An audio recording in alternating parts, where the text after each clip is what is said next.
आज के दौर में देख रहा हूँ कि जहाँ तक स्टूडेंट की बात किया जाए तो स्टूडेंट का आज तक अभी सुना कौन है। जो भी हुआ है वो सरकार का ही हुआ है और सरकार अपने फैसले से डिसीजन लेते हैं। जहाँ तक मेरी समझ है कि अभी एएलपी का वैकेंसी देख लो तो 5600 कुछ पोस्ट निकाले हैं। तो बताइए, पूरी भारत में 140 करोड़ जनता है, उसमें से कम 15-20 करोड़ जो है युवा है। और 15-20 करोड़ युवा में जिसमें आप मान लो 10 करोड़ लगभग ऐसे युवा हैं जो एलपी की तैयारी कर रहे थे। बताया जाता है कि सरकारी गवर्नमेंट में कम से कम एएलपी के लिए 3 लाख वैकेंसी अभी बची है, 3 लाख खाली है।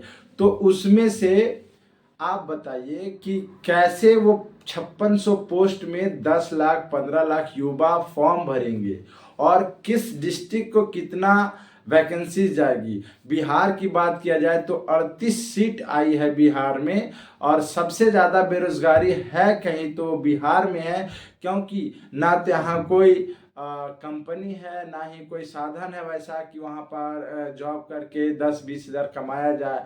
तो एक नज़र देखा जाए तो केंद्र सरकार जो है वो जानता है कि कहीं मजदूर को जरूरत है, मजदूर अगर हमें चाहिए तो वो आप चले जाओ बिहार से पूरी तरह से मजदूर मिल जाएंगे। वहाँ का जिस टाइप का मजदूर खोजोगे उस टाइप का मजदूर मिल जाएंगे, पढ़े से पढ़े और अनपढ़ से अनपढ़। तो हमारे बिहार वालों का योगदान है कि आज पूरे भारत वर्ष में उन्होंने अपना बलिदान देकर सबको भोजन करवाता है, लेकिन उस बलिदान को कोई नहीं देखता है और नहीं ध्यान देता है कि मैं इसके लिए क्या करूं।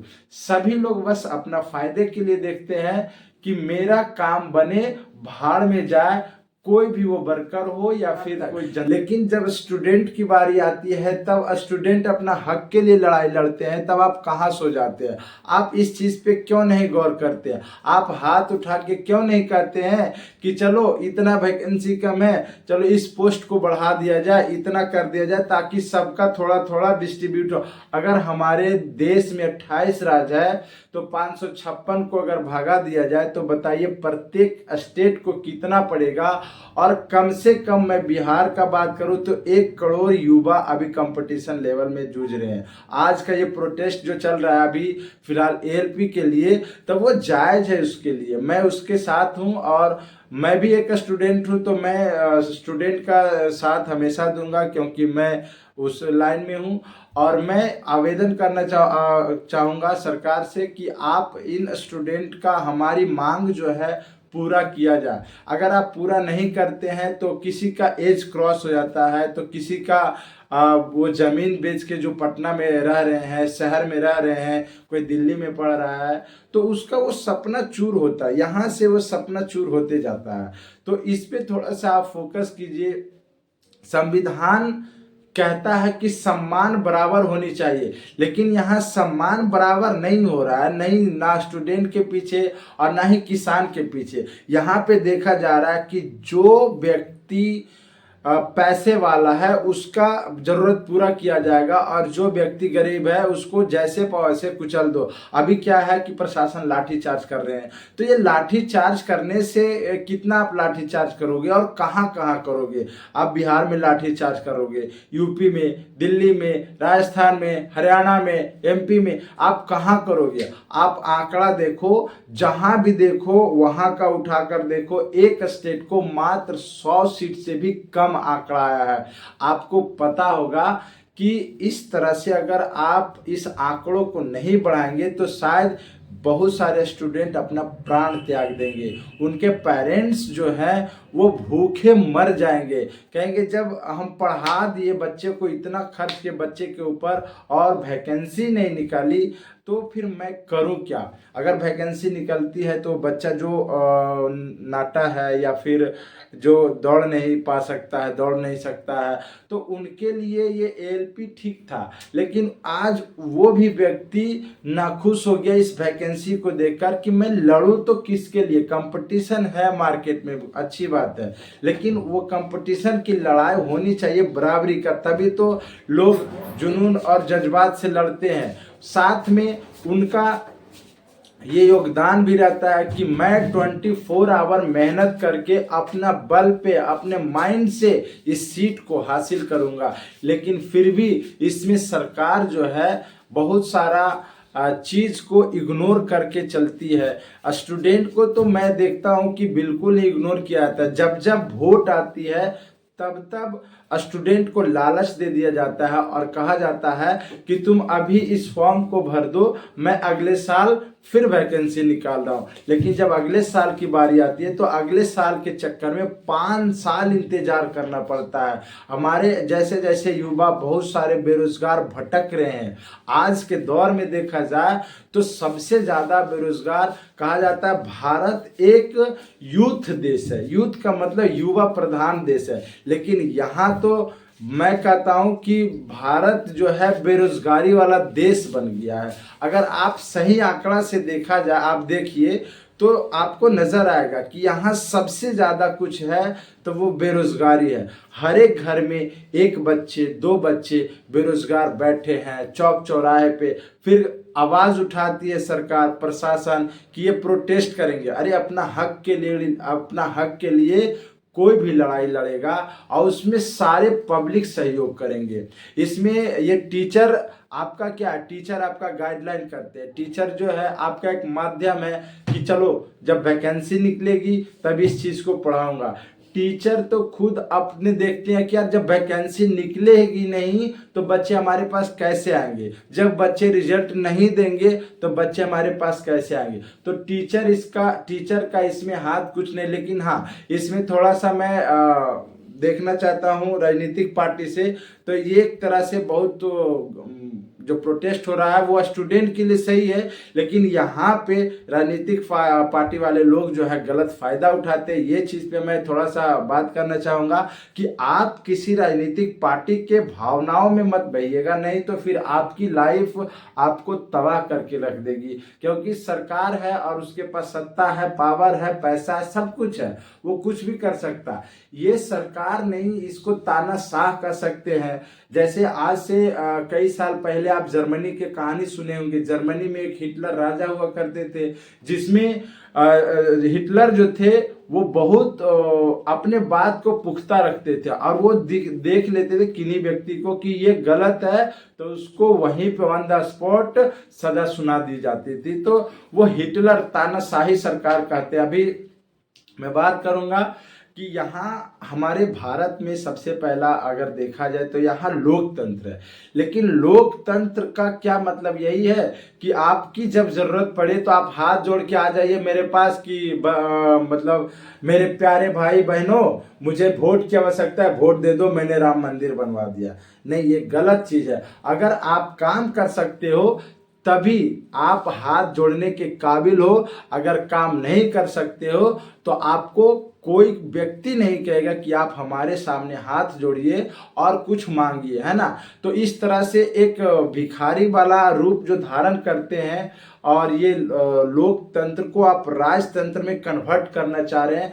मैं आप इस सरकार को क्या कहूँ, राजतंत्र कहूँ, लोकतंत्र कहूँ, तानाशाह सरकार कहूँ, क्या कहूँ। अगर इस तरह का बच्चे, इस तरह का यूथ पे लाठी चार्ज होगा, इस तरह का यूथ पे रोड पे दौड़ा के पीटा जाएगा, इस तरह के यूथ पे ध्यान नहीं दिया जाएगा, तो मैं क्या कहूँ। आप लोग बताइए, आप लोग डिसाइड कीजिए कि ये जो है पर्सनल स्टूडेंट का है और ये स्टूडेंट अपने हक के लिए कहीं भी कूद सकता है। वो असेंबली में हो, वो हाई कोर्ट में हो, वो कोर्ट में हो, वो थाने में हो। वो जान ही गया है कि जब ऐसे भी मरना ही है तो ऐसा कुछ करके मरो कि वो सरकार तक हिल जाए। और सरकार को बनाने वाला यही स्टूडेंट लोग है जो सरकार को बनाया। और सरकार भी आए थे तो वादा किए थे कि मैंने वोट मुझे दो, मैं आपको बेरोजगार नहीं रहने दूंगा।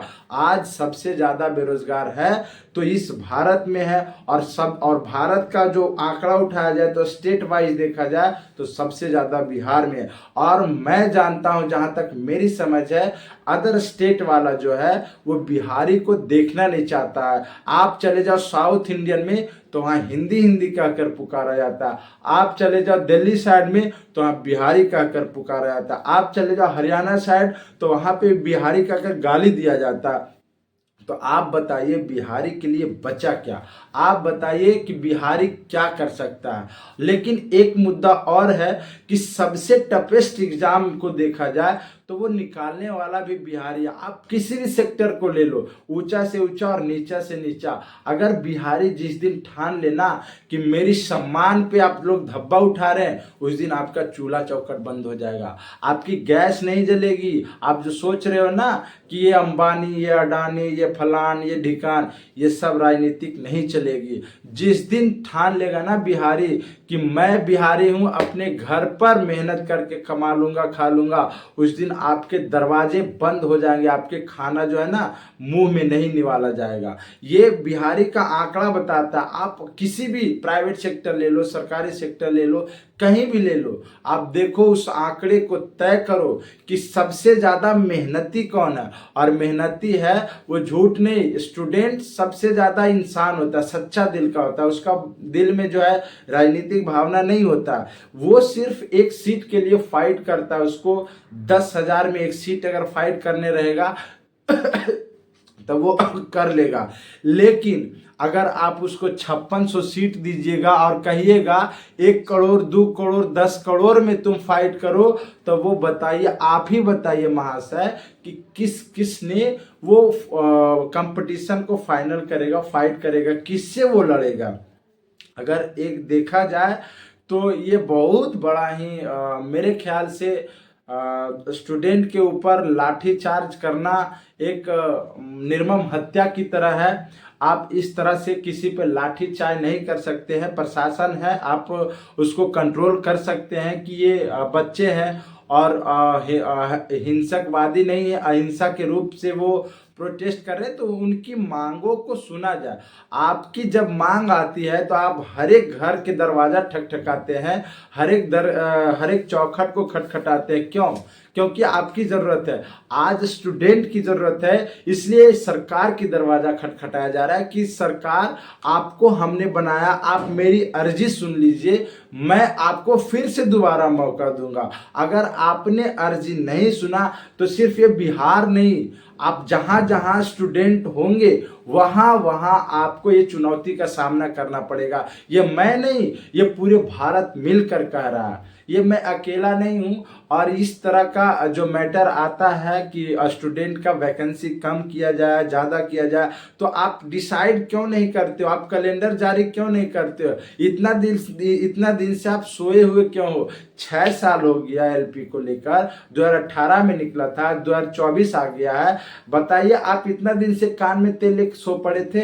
आप सो गए थे या फिर किसी ने अभी जगाया कि ओ आ गया है तुम्हारा इलेक्शन का टाइम, इसको वैकेंसी दो, जल्दी दो, नहीं तो फिर मेरा वोट नहीं आएगा? आप कहाँ सोए हुए थे? तो आप इन सब चीजों को पहले लागू क्यों नहीं करते?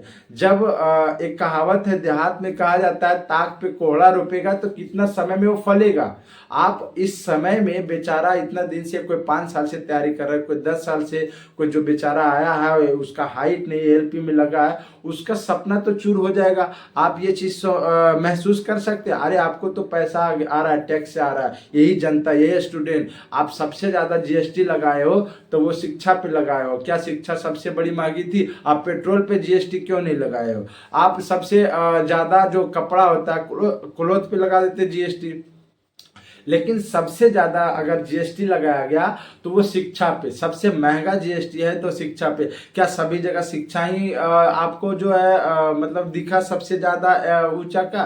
अरे सबसे ज्यादा तो आप लगाते जहां गलत धंधा हो रहा है उसको पहले बंद करो, और जीएसटी है तो जहां दारू चल रहा है उस पर लगाओ दारू पे जीएसटी, लेकिन उस पर नहीं लगाओगे, अल्कोहल पे कम लगाए हो, कपड़ा पे लगाओ, सबसे ज्यादा कपड़ा आपका आयात निर्यात हो रहा है उस पर लगाओ, तो उस पर नहीं लगाते हो क्योंकि आप बिजनेस वाले सरकार हो, बिजनेस माइंडेड हो, तो बिजनेस वाला दिमाग आपके पास है, आप बिजनेस की तरह सोचते हो। इसलिए स्टूडेंट को भी आप चाहते हो कि मैं इसको बिजनेस की तरह रौन दूं, चाहे वो कोई भी कैटेगरी को, मुझे कोई फर्क नहीं पड़ता।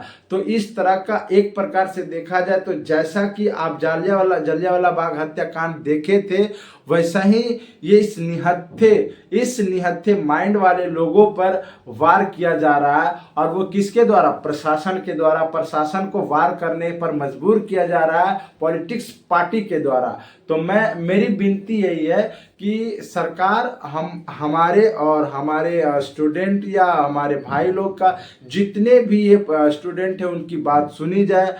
ये प्रोटेस्ट नहीं होगा, खत्म होगा।